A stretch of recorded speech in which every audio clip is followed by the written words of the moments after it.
नमस्कार, आप देख रहे हैं इंडिया डेली लाइव और मैं हूं मिहिर रंजन। जैसे जैसे दिन बढ़ता जा रहा है, हर किसी के मन में यही सवाल है कि क्या बीजेपी इस बार 370 सीटों का जो नारा दे रही है वो हासिल कर पाएगी या नहीं, और गठबंधन के साथ उसकी सीटें 400 पार होंगी या नहीं। तो आज वीकेंड स्पेशल ये शो करने के लिए हम यहाँ पर हाजिर हैं और हमारे साथ बहुत ही खास मेहमान हैं, एक से बढ़कर एक, जिनके पास के तजुर्बा है, अनुभव है और उन्होंने एक नहीं बल्कि कई चुनावों को देखा है। उनसे हम जानने की कोशिश करेंगे कि क्या वाकई इस बार ये 370 का जो जादुई आंकड़ा है बीजेपी की नज़र से वो पूरा होगा या नहीं। तो सबसे पहले मैं अपने गेस्ट को, अपने मेहमानों को आपसे मिलवाता हूं, उसके बाद उनके पास जाएंगे और बात करेंगे। तो हमारे पहले मेहमान हैं रामकृपाल सिंह जी।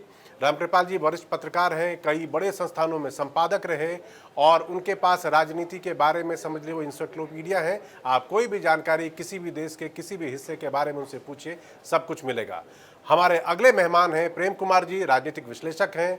इन्होंने भी लगातार चुनाव के बारे में जितना अध्ययन किया वो किसी स्टूडेंट के लिए समझिए क्लास रूम की पढ़ाई से वो ज़्यादा है।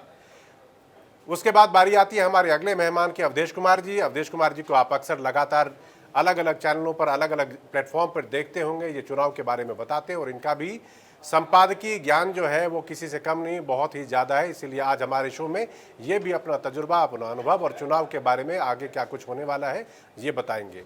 और हमारे आज के जो चौथे मेहमान हैं वो बेहद खास हैं और वो हैं आशीष रंजन।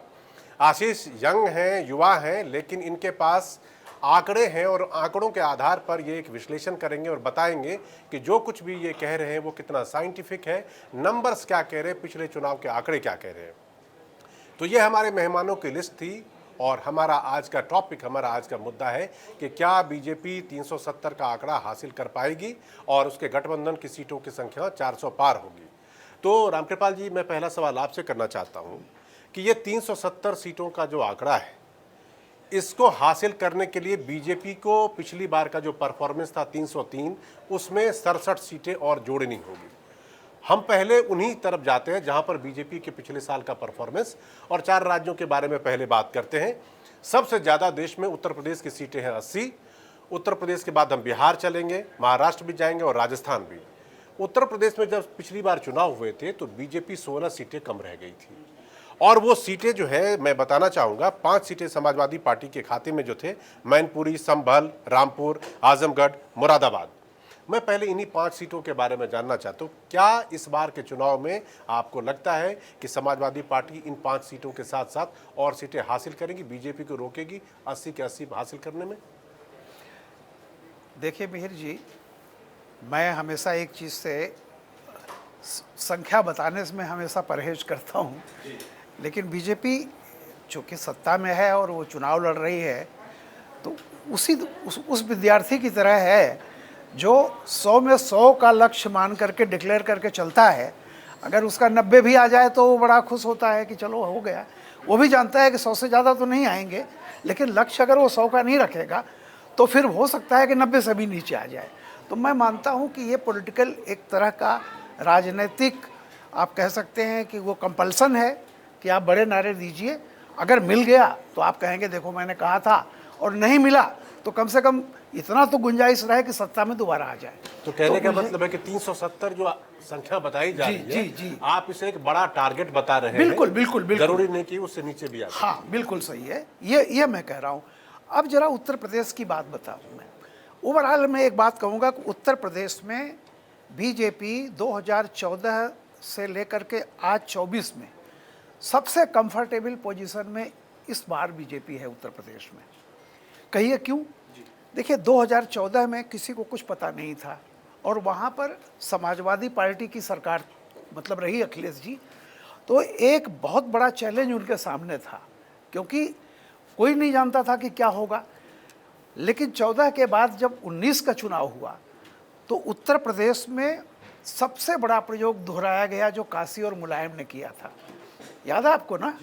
तो अच्छा, उससे बड़ा पिछड़े और दलित, अगर ये दो कॉम्बिनेशन हो जाए जब मिले मुलायम काशीराम हवा में उड़ गए जय श्री श्री राम। राम। तो देखिए हकीकत ये है कि 50% करीब 60% के करीब तो पिछड़ा है। उसको भी छोड़ दीजिए, मैं हमेशा एक बात कहता हूँ, एक सेब है उसको यूँ काट दीजिए, आधा हटा दीजिए, आधा पिछड़ा है और आधे में 3 फाक कर दीजिए। एक फाक सवर्ण, एक फाक माइनॉरिटी, एक फाक दलित, 17-18, एक तिहाई, एक तिहाई, एक तिहाई, आधे का एक तिहाई। तो सबसे बड़ा प्रयोग 19 में किया गया था कि जब अखिलेश और मायावती मिले, लेकिन परिणाम क्या रहा? 5 सीटें 2014 में भी समाजवादी पार्टी को मिली और 5 ही सीटें यहाँ मिली। मैं एक बात मैं कहता था कि इस देश व उत्तर प्रदेश की जनता मुलायम के परिवार को जिता देती है, पार्टी को वोट नहीं देती। 5 मैं ये नहीं कह रहा हूँ कि एग्जैक्टली उन्हीं के घर के सब लोग हैं, लेकिन उनके परिवार के या बहुत परिवार के नज़दीकी लोग जीत जाते हैं। तो इस बार की स्थिति मैं इसलिए कह रहा हूँ, पिछली बार जो पूर्वांचल में कई सीटें, करीब 7 सीटें जो बीजेपी हार गई थी, उसमें ओम प्रकाश राजभर का बहुत बड़ा योगदान था। इस बार राजभर इनके साथ हैं, तो एक तो देखिए बीजेपी का फायदा। और मैं बताऊं, आजमगढ़ की सीट जो 2019 में अखिलेश ने जीती थी, जितना वोट बीजेपी पाई थी, बाई इलेक्शन में बीजेपी उससे कम वोट पाई, लेकिन वो सीट बीजेपी के पास आ गई। क्यों? क्योंकि मायावती अलग हो चुकी थी और उन्होंने वोट लिया। तो ये देखिए कि इस बार जो है फिर त्रिकोणीय फाइट है। त्रिकोणीय मैं इसलिए कह रहा हूं कि भले आप उसको 10% मान लें, 9%, लेकिन त्रिकोणीय फाइट तो है। मतलब आप कह रहे हैं कि बीजेपी को हराने के लिए अगर बेस्ट कॉम्बिनेशन था तो 2019 था, उससे बेटर परफॉर्मेंस नहीं हो सकता। और चूंकि इस बार बीएसपी और एसपी अलग अलग हैं, तो इसीलिए बीएसपी का वोट शिफ्ट होकर बीजेपी की तरफ जा सकता है। प्रेम कुमार जी, मैं आपकी तरफ आना चाहता हूं। पहले तो ये बताइए, आपके हिसाब से 370 अचीवेबल आंकड़ा है, और अगर नहीं है तो क्यों, और अगर है तो क्यों? सबसे पहले मिहिर जी, धन्यवाद कि इस विषय पर बात हो रही है। और मैं नरेंद्र मोदी जी के भाषण को ही याद करना चाहता हूं, जिन्होंने 370 और 400 का नारा दिया। तो 370 अपने लिए और गठबंधन दलों के लिए, सहयोगी दलों के लिए 400। तो आप गौर से देखिए, उन्होंने एक मैसेज दे दिया। जो सहयोगी दल है 30% से ज़्यादा सीट नहीं जीत रहे हैं। तो किसी भी गठबंधन का सहयोगी दल और मूल में थोड़ा ही बहुत फर्क होता है स्ट्राइक रेट में। तो स्ट्राइक रेट अगर उन्होंने 30% मान लिया है, तो ये मतलब है कि उन्होंने मान लिया है कि उनकी सीटें एनडीए की 162-65 से ज़्यादा नहीं आ रही हैं। लेकिन उन्होंने अब ये इस बात को तो डायरेक्टली माना नहीं जा सकता। आप 162 से 165 सीट बता रहे हैं। नहीं, मैं तो उनका कहना बता रहा हूँ, मैं नहीं बता रहा हूँ। अच्छा, मैं तो थोड़ा ज्यादा ही मानता हूँ। 162 मैं सोच रहा हूँ 200 या उसके आसपास आ जाए।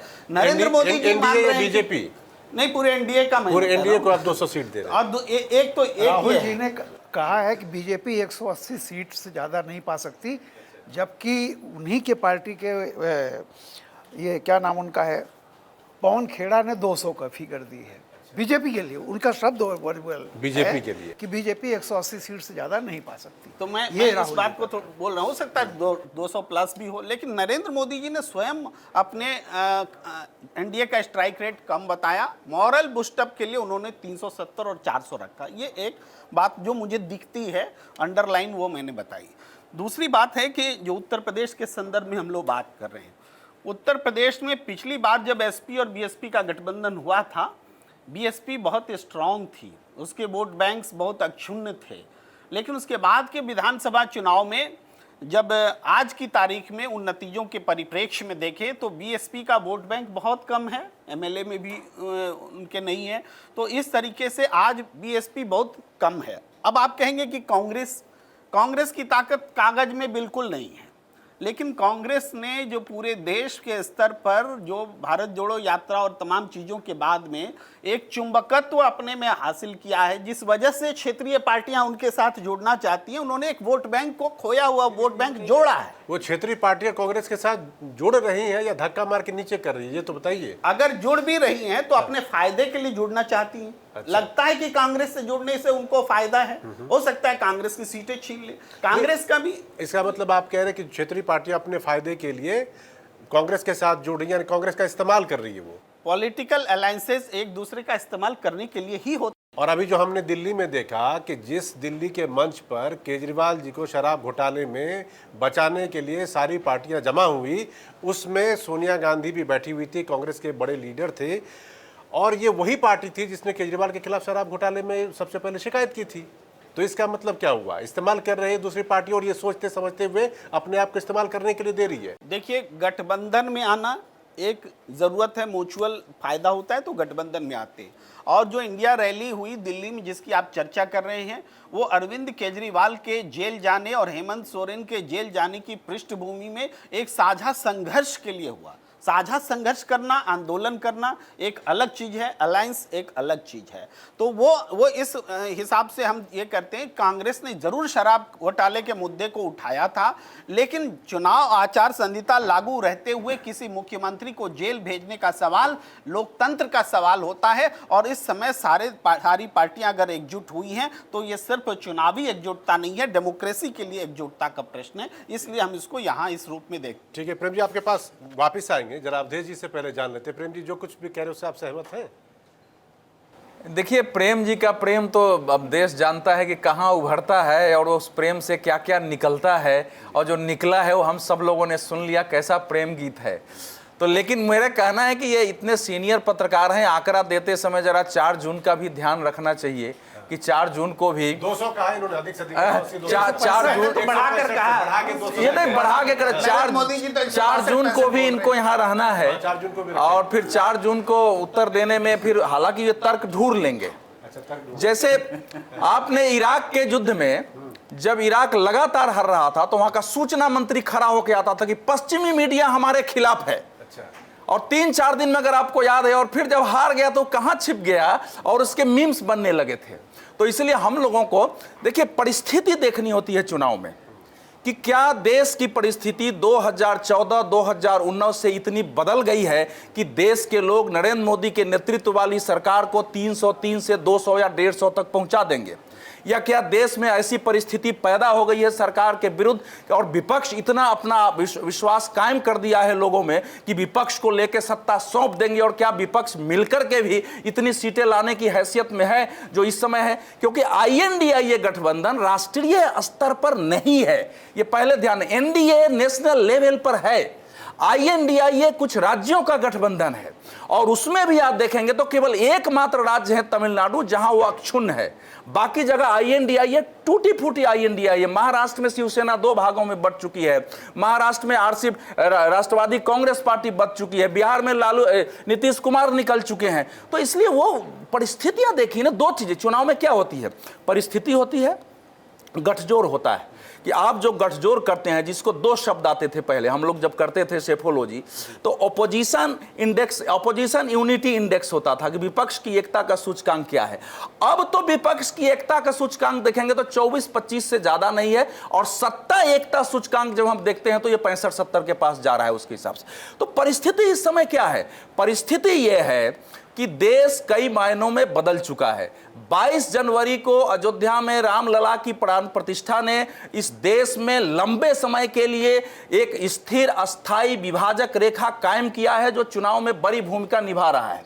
भारतीय जनता पार्टी के उभार में राम जन्मभूमि के आंदोलन की महत्वपूर्ण भूमिका थी, और जब राम मंदिर बन गया है तो उसका उभार नीचे आ जाएगा। ये तो वही लोग कल्पना कर सकते हैं जो दिन में भी सपने देखते हो, कम से कम व्यवहारिक धरातल पर रहने वाला आदमी ये सपना नहीं देखा। अब दूसरे तर्क पर आइए, उत्तर भारत में कुल मिलाकर के जो 7 राज्य हैं उसमें 245 सीटें हैं, जिसमें 184 सीट बीजेपी के पास थी, और NDA को मिला लीजिए तो 211 सीटें थी। मैं किसी से भी ये पूछ रहा हूं कि उत्तर भारत में ऐसा क्या कारण हो जाएगा जो बीजेपी 184 के भी नीचे चली जाएगी। उत्तर प्रदेश के बारे में इन्होंने कहा है, उत्तर प्रदेश में जब 2 बड़ी शक्तियां थी तो बीजेपी 62 सीट जीती थी, 62 जीती थी। आज तो जयंत भी उनके साथ आ गए हैं, जो पश्चिम में थोड़ा बहुत लग रहा था, छोटी छोटी पार्टियां आ गई है, पूरा अयोध्या का राम मंदिर है, कानून और व्यवस्था है, नरेंद्र मोदी योगी आदित्यनाथ का चेहरा है। तो कैंडिडेट्स को लेकर असंतोष है बीजेपी में, कार्यकर्ताओं में भी असंतोष है कि हमारे काम नहीं होते हैं, लेकिन अंततः इस देश में भाव यह है कि अगर मोदी जोगी को हरा दिए तो मैसेज ये जाएगा कि हमने हिंदुत्व को हरा दिया है। यह जो प्रबल भाव देश भर में है कि हिंदुत्व अभिप्रेरित चेतना, उससे जुड़ा हुआ जो राष्ट्र भाव का एक वातावरण उत्तर से दक्षिण और पूरब से पश्चिम बचा है, उसकी काट विपक्ष के पास नहीं है। वो लोग ये मानते हैं कि हमको रोजगार चाहिए, हमको जो है हमको सुविधाएं मिले, लेकिन हमारा देश अपनी पहचान के साथ भारत यहां भी खड़ा हो और दुनिया में भी खड़ा हो, और ये दूसरा कारक जो है लोगों पर ज्यादा प्रभावी है इस समय। इसलिए मैं कह रहा हूं कि भारतीय जनता पार्टी के बारे में आप इस समय कुछ भी कहिए, 10 कमियां मैं गिना सकता हूं, लेकिन चुनावी दृष्टि से 2014 में माहौल रहते हुए भी हमारे आपके जैसे पत्रकार भविष्यवाणी करने से बचते थे, यद्यपि दिख रहा था। 2019 में भी भविष्यवाणी करने से बचते थे, लेकिन 2024 में मैं भविष्यवाणी कर सकता हूं कि चुनाव परिणाम क्या आने वाला है। अच्छा, चलिए, ये तो ऐसा था, उनके पास आंकड़ों की बाजीगरी होती है, वो डेटा के हिसाब से बात करते हैं। आशीष जी, 2000 अभी बात हो रही है कि 80 की 80 सीटों पे, मैं उन 16 सीटों की बात नहीं कर रहा जहां पर कि बीजेपी हार गई थी, मतलब दूसरी पार्टी को, समाजवादी पार्टी, बीएसपी और एक सीट पे कांग्रेस। मैं उस 7 सीटों की तरफ ध्यान ले जाना चाह रहा हूं जहां पे बीजेपी जीती तो, मगर मार्जिन 15,000 से भी कम था। मछली शहर सीट को ले लीजिए, 181 वोट से वहां पर बीपी सरोज उस बार जीती। मेरठ में राजेंद्र अग्रवाल, अब की बारी वहां पर कैंडिडेट बदल दिया गया है, उनके वोट का मार्जिन सिर्फ 4,729 वोट था। कन्नौज में सुब्रत पाठक जीते तो 12,353 वोट से। चंदौली में महेंद्र पांडे जीते तो वो भी 14,000 से भी कम वोट है। और सुल्तानपुर में मेनका गांधी भी जीती तो वो भी 15,000 का मार्जिन नहीं था। यानी कि यहाँ पर फाइट टफ था। इस टफ फाइट और प्लस 16 सीट जहाँ पर वो नहीं, आपको लगता है कि बीजेपी इन सारे को कैप्चर करके पर्टिकुलरली यूपी में बहुत बेहतर परफॉर्म कर लेगी? धन्यवाद, लेकिन मैं एक चीज़ का पहले इजाज़त चाहूँगा। बात शुरुआत हुई थी 370 की, तो उसको, बाकी तो पॉलिटिकल एनालिसिस है, उसको थोड़ा आंकड़े के दृष्टिकोण से मैं 1 मिनट समय लूँगा। देखिए, चुनावी राजनीति में कोई भी नंबर असंभव नहीं होता है जब तक कि फाइनल नंबर ना आ जाए, पहली बात। दूसरी बात यह है कि अब सवाल ये है कि क्या वो नंबर अचीवेबल है। तो हमने कहा कि कुछ भी संभव है, कुछ भी असंभव है, लेकिन उसमें 2 चीज़ें हैं। एक तो ये देखिए, जब लड़ाई होती है तो देखा जाता है कि पहला और दूसरे नंबर का बीच का जो गैप है वो कितना है। तो पहले जो पार्टी जो बीजेपी है, इंडिविजुअली अगर बात करें तो 38% वोट के साथ है, और दूसरी जो रेस में है उनका वो 20% वोट के साथ है। यानी गैप बहुत ही लंबा है। और अगर स्विंग 7% का हो भी जाए इन ए बेस्ट पॉसिबल सिनेरियो में, फिर भी बीजेपी को पूरी तरीके से पटखनी देना थोड़ा सा डिफिकल्ट टास्क है। अब सवाल 370 पे आ जाते हैं, क्या बीजेपी के लिए संभव है? अब इसको आंकड़े के दृष्टिकोण से देखिए, 38% वोट मिले थे, 303 सीट मिले थी 2019 के लोकसभा चुनाव में बीजेपी को। 6% का जंप हुआ था 2014 की तुलना में, और 21 सीटें ज़्यादा मिली थी। बीजेपी 370 उस शर्त पे ला सकती है जबकि एडिशनल उसको 7 से 8% वोट और अधिक मिले इस चुनाव में। 7 से 8% की बात आप कम से कम चाहिए, ठीक है। और ये तब पॉसिबल है जब 2 चीजें हो जाए। एक कि दक्षिण के राज्यों में जहां पे बीजेपी कमजोर है, खासकर तमिलनाडु, केरला, आंध्रा में टीडीपी के साथ अलायंस हुआ तो उनमें सुधार की गुंजाइश है बढ़िया, वहां पे एक जबरदस्त परफॉर्मेंस करे। दूसरी चीज जो है, और वो बात रीजनल पार्टीज और ओबीसी पॉलिटिक्स पे डिपेंड है। जब तक, क्योंकि अपर कास्ट पूरी तरीके से बीजेपी के फेवर में है, एससी एसटी में भी एक ठीक ठाक संख्या में, और ओबीसी के अंदर में भी बीजेपी को पकड़ बढ़िया है। बीजेपी के लिए 7 से 8% का जंप एक ही शर्त पे हो सकता है कि ओबीसी वोट के अंदर वो एक आकर्षण ला पाए, और वो 7 से 8% चाहिए, तभी वो उनका आंकड़ा 45 के पार पहुंचेगा। उस परिस्थिति में 370। लेकिन क्या सवाल ये है कि क्या होगा? दक्षिण के राज्यों में बहुत मुश्किल लग रहा है कि कोई मैसिव जंप होगा बीजेपी के खाते में। दूसरा चीज़, इसको इस चीज़ से भी, बीजेपी का असली लड़ाई जो है वो कांग्रेस से नहीं है, वो 14 और 19 में दिख चुका है। कांग्रेस कुछ भी करेगी तो थोड़ा बहुत परफॉर्म करेगी बीजेपी की असली लड़ाई रीजनल पार्टीज़ के साथ होती है। साउथ में अभी बीजेपी रीजनल पार्टी से अभी 19 ही है, 18-19 है, मतलब 21 नहीं हो पाई है। और नॉर्थ इंडिया में, खासकर यूपी में, बिहार में आप देखिए, उसके बाद पूरा जो हिंदी बेल्ट है वहाँ पे डोमिनेंस है, उसको इनकार नहीं कर सकते। तो मोटा मोटी 370 का आंकड़ा थोड़ा सा डिफिकल्ट है बीजेपी के लिए। हाँ, वो आंकड़ा कितना जाएगा, अब ऐसा भी नहीं हो सकता है कि 200 से कम हो जाएगा, मतलब ऐसा तो इस संभावना नहीं है। सर, ये बात कर रहे थे कि बीजेपी को अगर 370 मैं एक हासिल उत्तर दे दूं करना है, क्या? जी, देखिए, ऐसा है जी, ये जो बातें कर रहे हैं ना, जब समय बदलता है तो ट्रेडिशनल एनालिसिस से आपको बाहर निकलना पड़ता है। हमारे देश की समस्या ये है कि नरेंद्र मोदी का राजनीति में आविर्भाव एक देश के मानस में पैराडाइम शिफ्ट का कारण था। अगर उस पैराडाइम शिफ्ट को आप नहीं समझेंगे तो आप उसी पॉलिटिकल एनालिसिस में जाएंगे कि पिछड़े इतने देंगे, दलित इतने देंगे, परसेंटेज इतना है। उससे बाहर निकल के अब सेफोलॉजी करनी होगी। दो तीन लाइन बोल के खत्म करता हूँ। देखिए, साउथ में 131 सीटें हैं, अगर आप उड़ीसा को मिला दीजिए तो 152 सीटें हो जाती हैं। 131 में बीजेपी को 29 थी और उड़ीसा को मिला दीजिए तो 8 से 37 सीटें हो जाती हैं, जिसमें से 25 अकेले कर्नाटक की थी और 4 जो है तेलंगाना की थी। इस समय की परिस्थिति यह है कि देखिए, विधानसभा चुनाव में तेलंगाना में बीजेपी की जो पराजय हुई उसके कारण उसकी अपनी पार्टी में निहित था, जिससे पार्टी बाहर निकल चुकी है। 13.9% फिर भी उसको वोट था। पिछली बार 19% वोट आए थे तो 4 सीटें थी।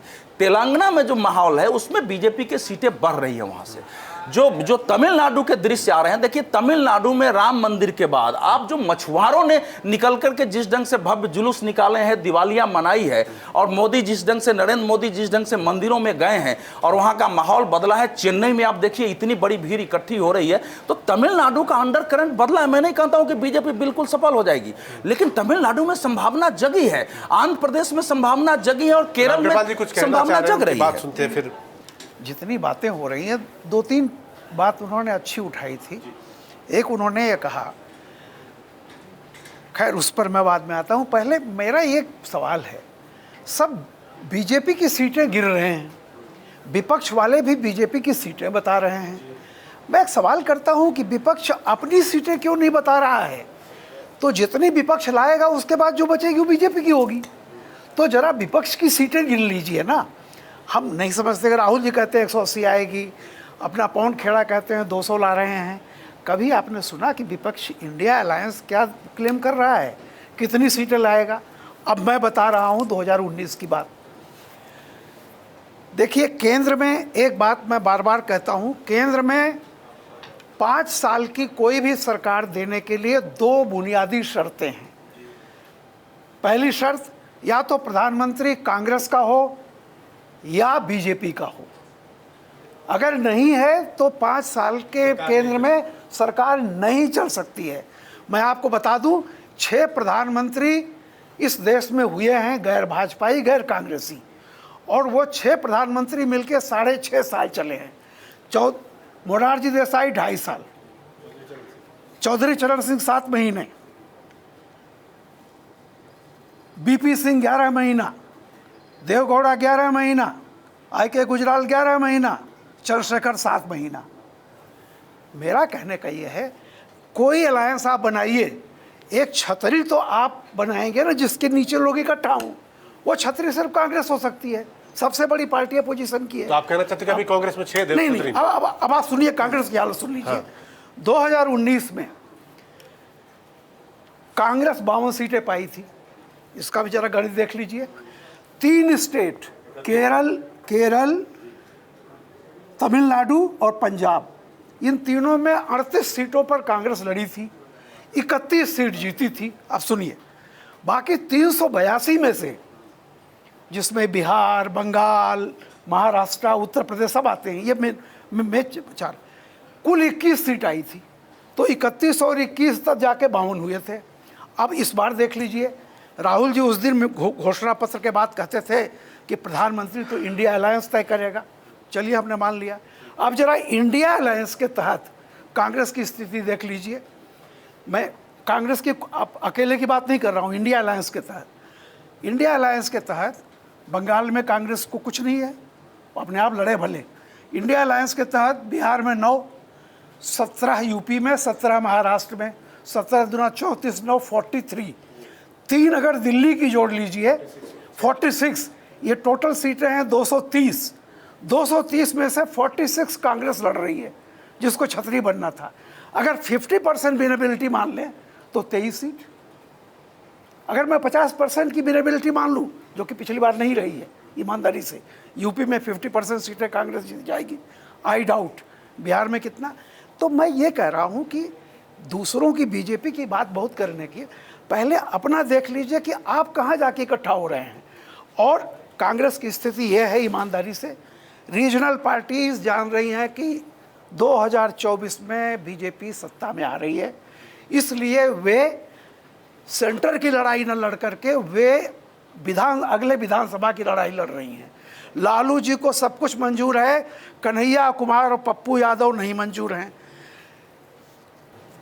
उसकी वजह भी बता दीजिए। नहीं, उसका कारण यही है कि तेजस्वी को उनको अगली बार मुख्यमंत्री बनवाना है और उसके लिए पोटेंशियल थ्रेट उनको 3 दिखाई पड़ते हैं बिहार में आने वाले समय में, चिराग पासवान, कन्हैया कुमार, पप्पू यादव। चिराग पासवान से कुछ कर नहीं सकते, जहाँ तक रोक सकते हैं यहाँ तक रोकने के। पूर्णिया में पप्पू यादव के बारे में फतवा जारी कर दिया है कि कांग्रेस उनको डिसोसिएट करे, कन्हैया कुमार को टिकट नहीं दिया वहाँ से। तो मेरा ये कहना, ठीक महाराष्ट्र में उद्धव ने पहले 17 कैंडिडेट डिक्लेयर कर दिए। देखिए, ये रीजनल पार्टीज कह रहे हैं कि हम कांग्रेस के साथ हैं लेकिन बंगाल से बाहर। बिहार में लालू कहेंगे कि हम साथ हैं लेकिन बिहार से बाहर।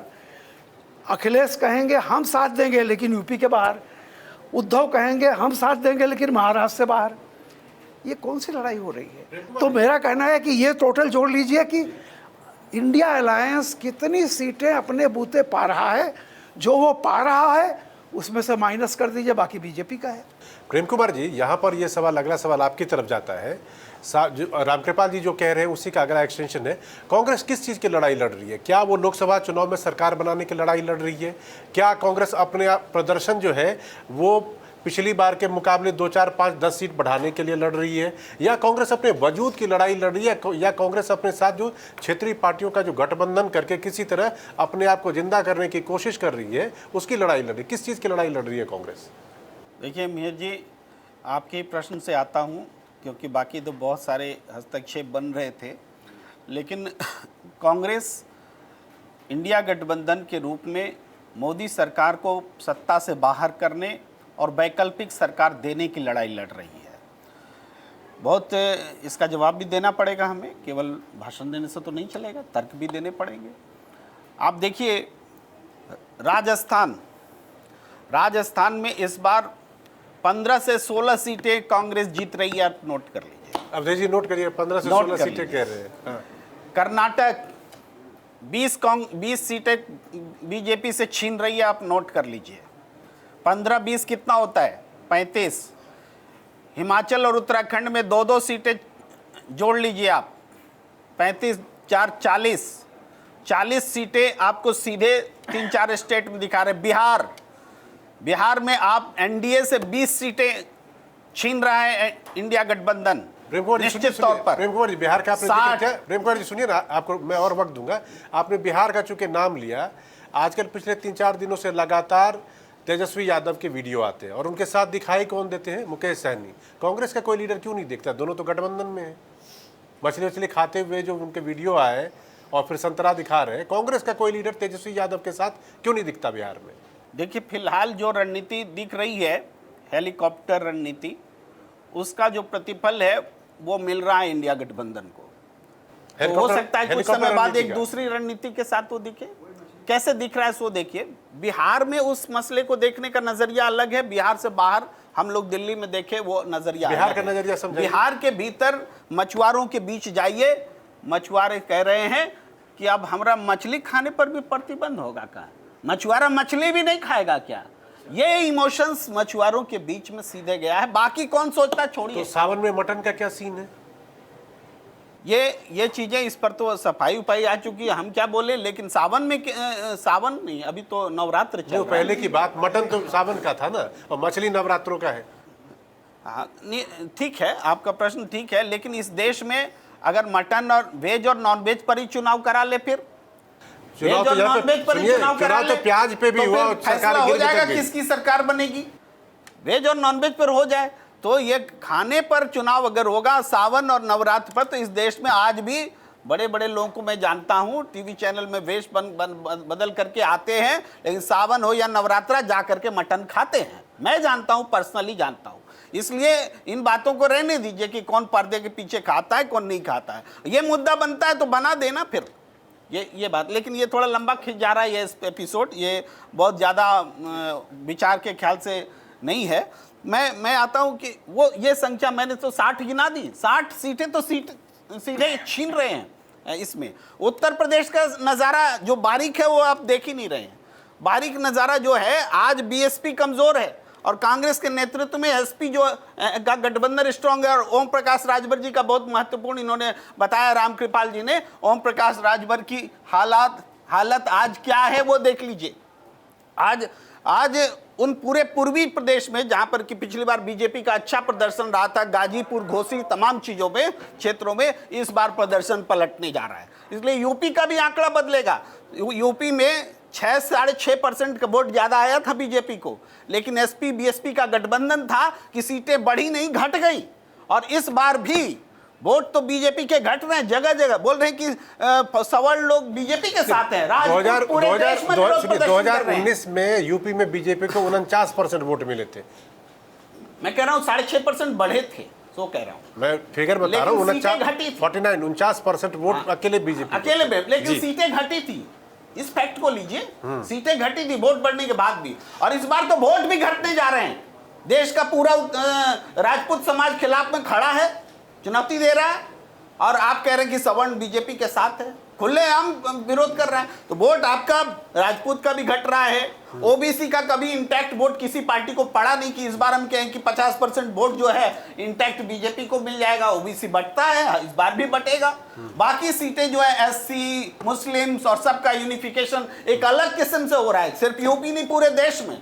और ये मैं तो आज दावे से कह रहा हूं सरकार बदल रही है, दावे से कह रहा हूं कि सरकार बदल रही है। 370 और 400 तो वो साइकोलॉजिकल डिबेट के लिए खड़ा किया गया एक ये प्रतिमान है। ये मैं कह रहा हूं, पूरे सीन बदल चुका है। खदेड़े जा रहे हैं बीजेपी के नेता, हरियाणा में खदेड़े जा रहे हैं, बिहार में खदेड़े जा रहे हैं, उत्तर प्रदेश में खदेड़े जा रहे हैं। उत्तर प्रदेश में कभी आपने सोचा था कि बीजेपी के नेता खदेड़े जाएंगे? लेकिन खदेड़े जा रहे हैं। ये हालात बन गए। मैं जगह का भी नाम बता दूंगा, पूछेंगे। अवधेश जी ये तो कह रहे हैं कि उत्तर प्रदेश में नेता खदेड़े जा रहे हैं, दूसरे जगहों पे विरोध हो रहा है, राजपूत साथ नहीं है, ओबीसी कभी था नहीं, बीजेपी का परफॉर्मेंस और बुरा होने वाला है। मैं आज के लिए तो नहीं, लेकिन एक शेर पढ़ देता हूँ, 4 जून को इसको रखिएगा इनके लिए। ठीक है। न पूछो प्यार की हमने जो हकीकत देखी, वफा के नाम पर बिकती हुई उल्फत देखी, किसी ने लूट लिया और हमें खबर न हुई, खुली जो आंख तो बर्बाद मोहब्बत देखी। तो 4 को जब आंख खुलेगी तो इनकी मोहब्बत, तो इनको कौन लूटने वाला है? इनको लूटने वाला कौन है? अरे तो अब आप उस दिन तय होगा। 4 को मैंने कहा इसको रख लीजिएगा, 4 को सुना दीजिएगा इनको। देखिए ये बात इनका सच है कि कांग्रेस का लक्ष्य इस समय नरेंद्र मोदी सरकार को हराना है, लेकिन दूसरा लक्ष्य जो इन्होंने बताया है वैकल्पिक सरकार का, वो कांग्रेस घोषणा नहीं कर रही है। कांग्रेस ने अपनी पूरी राजनीति इसी नकारात्मकता पर केंद्रित किया है कि किसी ढंग से इस सरकार को बाहर करो। इस देश में 1989 से मार्क्सवादी कम्युनिस्ट पार्टी ने एक ही पॉलिटिक्स की, अपनी पार्टी की नहीं करती थी वो पॉलिटिक्स, कि भाजपा को सत्ता से बाहर रखो। आप याद कर लीजिए 1989 में बीपी सिंह की सरकार बाहर से समर्थन दो, उसके बाद 1996 में बीपी से सत्ता में नहीं पहुंचेगा, छोटा सरकार बना दो। करते करते मार्क्सवादी कम्युनिस्ट पार्टी या सारी कम्युनिस्ट पार्टियां केरल को छोड़ के देश से खत्म हो गई। कांग्रेस ठीक उसी पॉलिटिक्स पर चल रही है 2014 के बाद से कि बीजेपी को सत्ता से बाहर करो, उसके लिए अपनी जितनी बलि चढ़ानी हो चढ़ा दो। तभी तो दिल्ली में एक प्रमुख पार्टी थी, उसने जो है 4 सीट इसको दे दिया, 3 स्वयं को ले लिया है।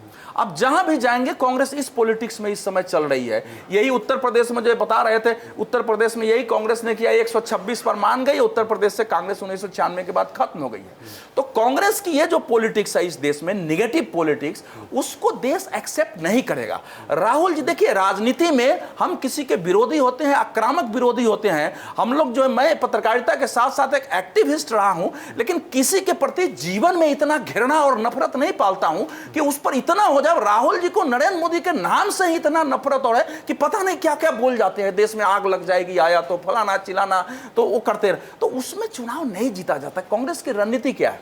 अब ये पहले आशीष जी के बात पर देखिए, सेफोलॉजी के अनुसार सही है कि अगर आपको 400 के आसपास सीटें लानी है तो आपको 44-45% वोट चाहिए। 46.6% वोट 1984 में राजीव गांधी ने पाया, 412 सीटें उसको आई थी। तो इसमें यहां तक बिल्कुल सही है। लेकिन उत्तर प्रदेश में मैं कह रहा हूं कि उत्तर प्रदेश में अभी का सेफोलॉजी ये कहता है कि अगर भारतीय जनता पार्टी को पिछले चुनाव से 7% वोट घटेगा तब भी उस 70 से 71 सीटें जा सकती हैं, अभी के जो उत्तर प्रदेश का समीकरण है। इसके आधार पर अगर आप मूल्यांकन, महाराष्ट्र का भी मूल्यांकन जब आप करेंगे तो इसलिए कह रहा हूं कि कई चीजें बदली है, उसका बहुत माइन्यूटली विश्लेषण करने की जरूरत है कि सीटें कैसे आ रही है। मैं इनके कुछ बातों से सहमत हूं। कर्नाटक बीजेपी के लिए अभी भी एक चैलेंज है, कर्नाटक में उसकी पार्टी में, लेकिन कर्नाटक में 20 सीटें जीत के, सुनिए महाराष्ट्र नहीं सुनिए आपकी बात आ जाते हैं महाराष्ट्र। सर आपका कुछ सपोर्ट करते रहते हैं ना, आप इतने अच्छा, इतना मोहब्बत बिखेरते हैं और लोगों का दोनों काम ये करते हैं ना, लोगों को कुछ तर्क भी मिलता है। मैं इनका बहुत सम्मान करता हूं, क्योंकि कठिन परिस्थिति में, विकट परिस्थिति में इतने साहस के साथ और इस प्रकार से तर्कों को गढ़ना कि जानते हुए कि वो नहीं होने वाला है, उसी प्रकार से आंकड़े निकालना, ये जानते हुए कि ये विफल होना है, उसको प्रस्तुत कर देना कि लगे कि सही है, ये असाधारण कला की ये में पारंगत है, वो करते रहते हैं। तो अब इस समय देखिए, जो कर्नाटक की ये बात कह रहे हैं, कर्नाटक में बीजेपी का चैलेंज है, झारखंड बीजेपी के लिए चैलेंज है, बिहार में भी इस समय का जो पोजीशन है, बीजेपी की जहां सीटें हैं उसको जिताने के लिए लोग एक हैं, लेकिन नीतीश कुमार को लेके वो वातावरण नहीं है। लेकिन नीतीश कुमार के जगह जो लालू यादव को पार्टी के जिता देंगे ना, ये भी सोचने की बात होती है। तो इसीलिए ओवरऑल परिस्थिति देखनी होती है कि देखिए, जो संगठन आरएसएस है वो चुनाव में भूमिका नहीं निभाती है, लेकिन अयोध्या के जिस दिन प्राण प्रतिष्ठा हुआ उस दिन 6.5 लाख जगहों पर 9,78,000 कार्यक्रम हुए हैं। अब 9,78,000 कार्यक्रम करना इस देश का तो छोड़िए, दुनिया के किसी संगठन की हैसियत है। तो आप कह रहे हैं कि राम नैया पार लगा देंगे? नहीं, राम को पार लगाना ही है, राम से बड़ा क्या हो सकता है? राम का मतलब राम नहीं है। इस देश को की पहचान क्या होनी चाहिए, इस देश की आधार भूमि क्या हो।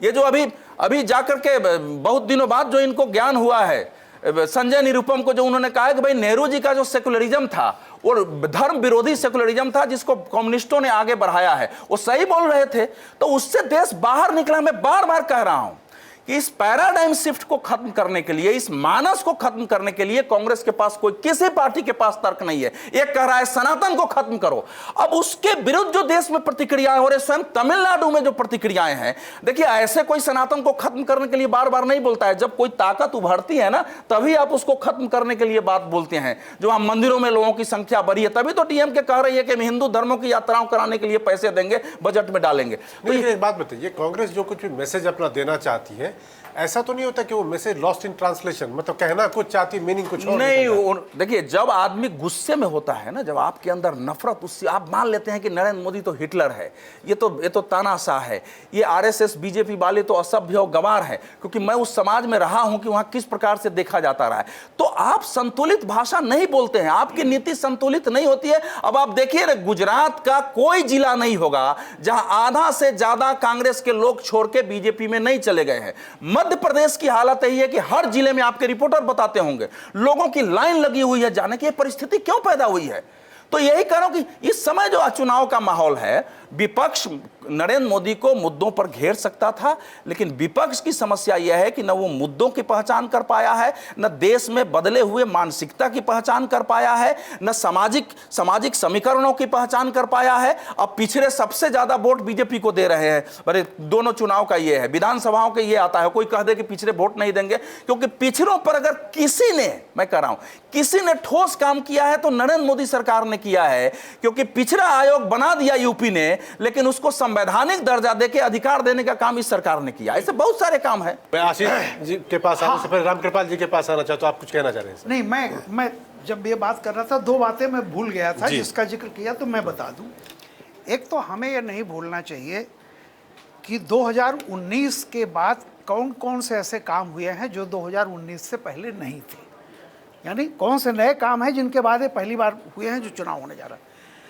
दूसरा मुद्दा जो उठाया था कि पिछड़ों के बारे में, तो मैं एक बात बता दूं। पहली बात तो मैं पिछड़ों की बात से शुरू कर रहा हूं। देखिए, मंडल कमीशन जब बना था, 20-25 साल 30 साल हो गए। मंडल कोई भी चीज़ इस देश में कई तरह के सामाजिक कॉन्ट्रडिक्शंस से गुजरती है, और मंडल कमीशन का जो दही था वो 20-30 साल में वो मथ करके दो चीज़ों में बना, एक मक्खन और मट्ठा। मक्खन आज भी उन ऊंची जातियों के पास जो विदिन मंडल क्रीमी लेयर थी उनके पास है। मट्ठा 2014 में यानी पिछड़ों के टोटल परसेंटेज में से करीब 38%, 38 से 40%, यानी 60 का मोर देन दैट सबसे बड़ा चंक जो है वो बीजेपी में आ गया। और देखिए वो 14 में भी था, 17 में भी था, 19 में भी था, 22 में भी था, 23 में भी था।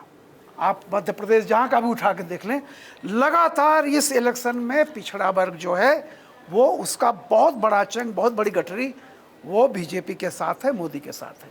दूसरी बात मैं कह रहा हूँ, फ्री राशन जो हुआ है वो पोस्ट कोविड फिनोमिनन है, जिसको मोदी ने कहा है कि ये बहुत बड़ा इम्पैक्ट है, जो उत्तर और दक्षिण, पूरब और पश्चिम की रेखाएं ख़त्म कर देता है।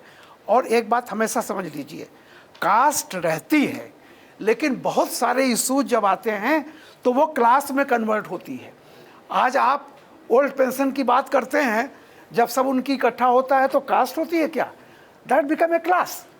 तो आप ये समझिए कश्मीर से कन्याकुमारी तक जो फ्री राशन जा रहा है ये बहुत बड़ा इसका एक है। तो मैं हमेशा ये कहता हूँ कि सिर्फ राम नहीं है, बेसिकली 10 साल का काम और प्लस इस बार राशन भी राम भी, ये दोनों जो है 19 के बाद की है डेवलपमेंट। तो मैं ये कह रहा हूँ कि, और देखिए मैं कई जगहों पर, कई चैनलों पर गया हूँ और कई जो ये एजेंसीज हैं इनके मैंने डेटा देखे हैं। एक एजेंसी का, एक नहीं 2 एजेंसी का डेटा है जिसमें एक सवाल पूछा गया था, जो बहुत लोग कहते हैं ना कैंडिडेट फलाना, 85% लोग कह रहे हैं कि हम मोदी को वोट दे रहे हैं, कैंडिडेट को नहीं। पहली बात तो ये समझ लीजिए। दूसरी बात, मैंने बहुत माइन्यूटली देखा है, बीजेपी को जो वोट परसेंट मिल रहा है, अभी जैसे हो रहा था ना 7%, हिंदी बेल्ट में और इंक्लूडिंग कर्नाटक बेल्ट में जो मैंने अभी देखा हुआ है, 60% के आसपास पोलिंग मतलब आ रही है। जो डिफरेंस है इतना ज़्यादा है, 20-20% का डिफरेंस है। और ओवरऑल मान लीजिए इसमें कुछ एक्सेप्शन भी होगा, बट मोर देन 50% पोलिंग इस बार दिखा रहा है कि जा रही है बीजेपी की तरफ। तो जहाँ पे डिफरेंस देखिए 10% से ज़्यादा अगर डिफरेंस होता है तो सीटों की संख्या भरभरा के बढ़ने लगती है। आप फिर तो उसमें सारा आप जो अभी एक बात कह रहे तो बड़ी इंपॉर्टेंट है, क्योंकि हाल फिलहाल में हम भी, हमारे रिपोर्टर या मैं खुद जहां कहीं भी गया, आपने कहा कि इस बार वोटर कह रहा है कि मैं मोदी को वोट कर रहा हूं, मतलब कैंडिडेट को, मोदी को। 85%। और जो बीजेपी के लीडर्स हैं जो किसी भी सीट पे जो चुनाव लड़ रहे हैं वो भी जनता से जाकर यही कहते हैं कि मुझे मत जिताओ, मुझे जिताने के लिए वोट आपका नहीं चाहिए, इस बार आपका वोट इसलिए चाहिए क्योंकि मोदी को तीसरी बार प्रधानमंत्री बनाना है देश का। खैर सर, उस पर हम आएंगे वापस। आशीष रह गए। आशीष, मैं आपके पास आना चाहता हूँ। नंबरों का खेल है कि एक तो है कि आप एक्स्ट्रा क्या हासिल करेंगे, दूसरा है जो आपके पास पहले से जो मिला हुआ है उसको बचा कर रखना भी उतनी ही बड़ी चुनौती है। और अभी प्रेम कुमार जी बात राजस्थान की कर रहे थे। राजस्थान में तो पिछली बार आप कह लीजिए 100% उनका हिसाब था, इस बार तो हनुमान बेनीवाल भी उनके अगेंस्ट लड़ रहे हैं। और मैं कुछ सीटों का नाम आपसे लेता हूं। जयपुर ग्रामीण, जहां पर पहले राज्यवर्धन सिंह राठौड़ थे, इस बार वो नहीं लड़ रहे हैं और उनकी जगह पे राव राजेंद्र सिंह हैं। दौसा की सीट, जहां पर मुरारीलाल मीणा इस बार भाजपा प्रत्याशी के तौर पे जो है भाजपा के कन्हैयालाल मीणा को टक्कर दे रहे हैं और ये आपको सचिन पायलट के बेहद करीबी माने जा रहे हैं। और जो गुर्जर वोटरों की नाराजगी थी पिछले चुनावों में, इस बार शायद सचिन उसको दूर करने में कामयाब रहे। फिर बाड़मेर सीट, फिर टोंक सीट है, फिर चूरू है, फिर सीकर है। इन जगहों का जो इक्वेशन अभी दिख रहा है, क्या आपको लगता है कि जो परफॉर्मेंस बीजेपी का राज्यवार राजस्थान में पिछली बार था, इस बार वो इंटैक्ट अपना रख पाएगी? देखिए, सीधी सी बात है, हिंदी बेल्ट में बीजेपी के डोमिनेंस को कोई नकार नहीं सकता है और पिछले 10 सालों में वो लगातार बढ़ते ही आ रही है। पहला चीज़। एक दूसरी चीज़ जो सबसे हमें पूरा लबोलुआब ये है कि इसमें कोई डाउट नहीं है कि इस इलेक्शन में भी बीजेपी को, एनडीए को एडवांटेज है। सीटें कितनी आएगी, वोट कितना आएगा, वो एक अलग विवाद का मुद्दा है जिस पे हम लोग बातचीत कर सकते हैं। रही बात अब सीधे, चूंकि पिछली बार भी डाइवर्ट हो गया था, तो आपकी ही बातों पे आ जाते हैं। राजस्थान में 3 ही एक ऐसी सीट है जहाँ पे जो मार्जिन थी वो 10% से कम की थी, और वो थी आपने जैसा कहा दौसा, टोंक और करौली धौलपुर वाली जो सीट है, ठीक है। इसके अलावा सारी जो है 10+ वाली है। और हिंदी बेल्ट में निजी तौर पे कुछ कुछ कैंडिडेट को कुछ इक्के दुक्के सीट छोड़ दीजिए आप, जहाँ पे कुछ कैंडिडेट का अपना एंटी इनकम्बेंसी होगा या कोई नया ऐसा कैंडिडेट, जैसे वो रविंद्र भाटी वाली एक सीट है जिस पे काफ़ी वो चीज़ें हैं। परिणाम कुछ कहना मुश्किल है क्या होगा, लेकिन हिंदी बेल्ट में, और मैं अवधेश जी के बात से बिल्कुल सहमत हूँ कि यूपी में भले वोट बीजेपी का गिर जाए 2-4%, 1%, सीटें नहीं गिर रही है, क्योंकि उसका मत कारण साफ है कि पिछले बार मजबूत प्रतिद्वंदी थी। एसपी बीएसपी का जो वोट शेयर था वो एक मजबूत चुनौती थी बीजेपी के लिए। इस बार वो चुनौती उतनी मजबूत नहीं है।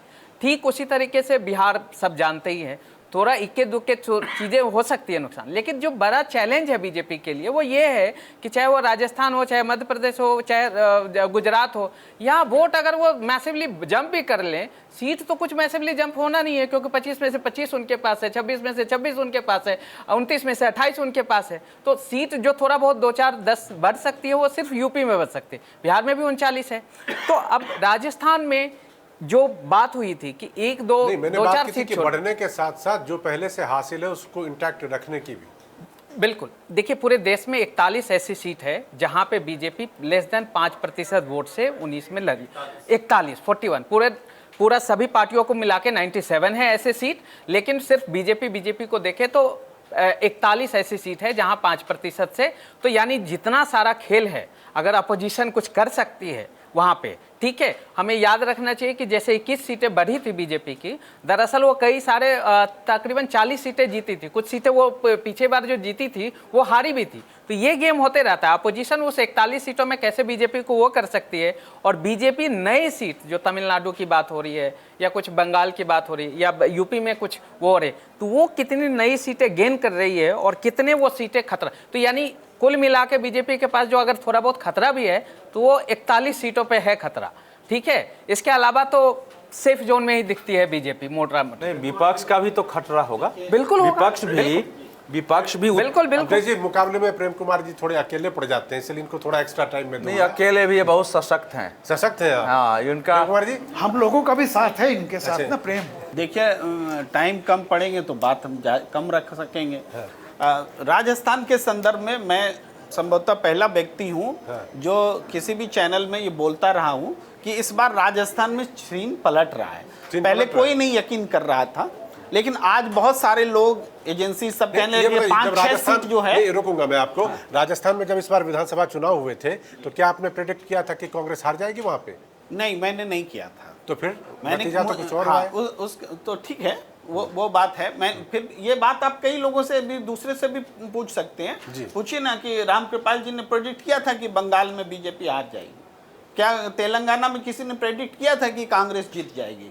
इस तरह से आप पूछेंगे तो सारे विश्लेषक कटघरे में होंगे। अकेले मुझे आप कटघरे में खड़ा करना चाहते हैं तो मैं नहीं, मैं राजस्थान का विश्लेषण जान रहा हूँ। मैं हूँ। हाँ। तो उसके बाद मैं राजस्थान में कह रहा हूँ कि क्या बदलाव आया है विधानसभा और लोकसभा चुनाव में। बदलाव ये आया है कि आदिवासियों की संस्था बाप से कांग्रेस का संगठन ये हुआ है, बेनीवाल से हुआ है। इसके अलावा जो गुर्जर हैं वो पोलाइट हुए हैं, फिर से वापस आए हैं। पार्टी यूनिफाइड हुई है वोट मांगने के ख्याल से, जो विधानसभा चुनाव में नहीं हो पाया था। और इसके अलावा राजपूतों का समर्थन मिल रहा है, ये नई घटना है राजस्थान में। ये इन सारे चीजों को जोड़ के जाट 70% आज भी कांग्रेस के साथ हैं। पहले लोकसभा विधानसभा चुनाव में भी जाटों ने वोट किया। कहा कि राजपूतों का समर्थन मिल रहा है, किस आधार पे आप कह रहे हैं? मैं देखिए, आधार ये है कि वहां पर राजपूत सभाएं हो रही हैं, वो कह रहे हैं कि बीजेपी को वोट नहीं देंगे। अभी 2 दिन पहले भजन लाल शर्मा जी का ये निकला, रोड शो निकला। अरे जैसे एक बारात में कुछ लोग होते हैं ना, उस तरीके से लोग जा रहे थे मुख्यमंत्री की सभा में। है ही नहीं, आदमी ही नहीं थे। वो विजुअल है हमारे पास, विजुअल है हमारे पास, जैसे कि बारात जा रही हो, वो रोड शो था। जब मुख्यमंत्री के साथ आदमी नहीं है, चुनाव जीतने के बाद, चूंकि पर्ची वाले सीएम है ना, उसके चुनाव कौन- जीतने के कौन बाद से वाले CM है? पर्ची वाले सीएम, ये क्या होता है? क्योंकि पर्ची निकाला था राजनाथ सिंह जी ने, दिया था वसुंधरा जी को, जो पर्ची में नाम था भजन लाल, तो मुख्यमंत्री हो गए, तो उनको पर्ची वाले सीएम के रूप में जानते हैं। जीतने के बाद पहला बाई इलेक्शन उम्मीदवार को मंत्री घोषित कर दिया गया, मैंने कैबिनेट में ले लिया गया, फिर भी वो उम्मीदवार हार गया।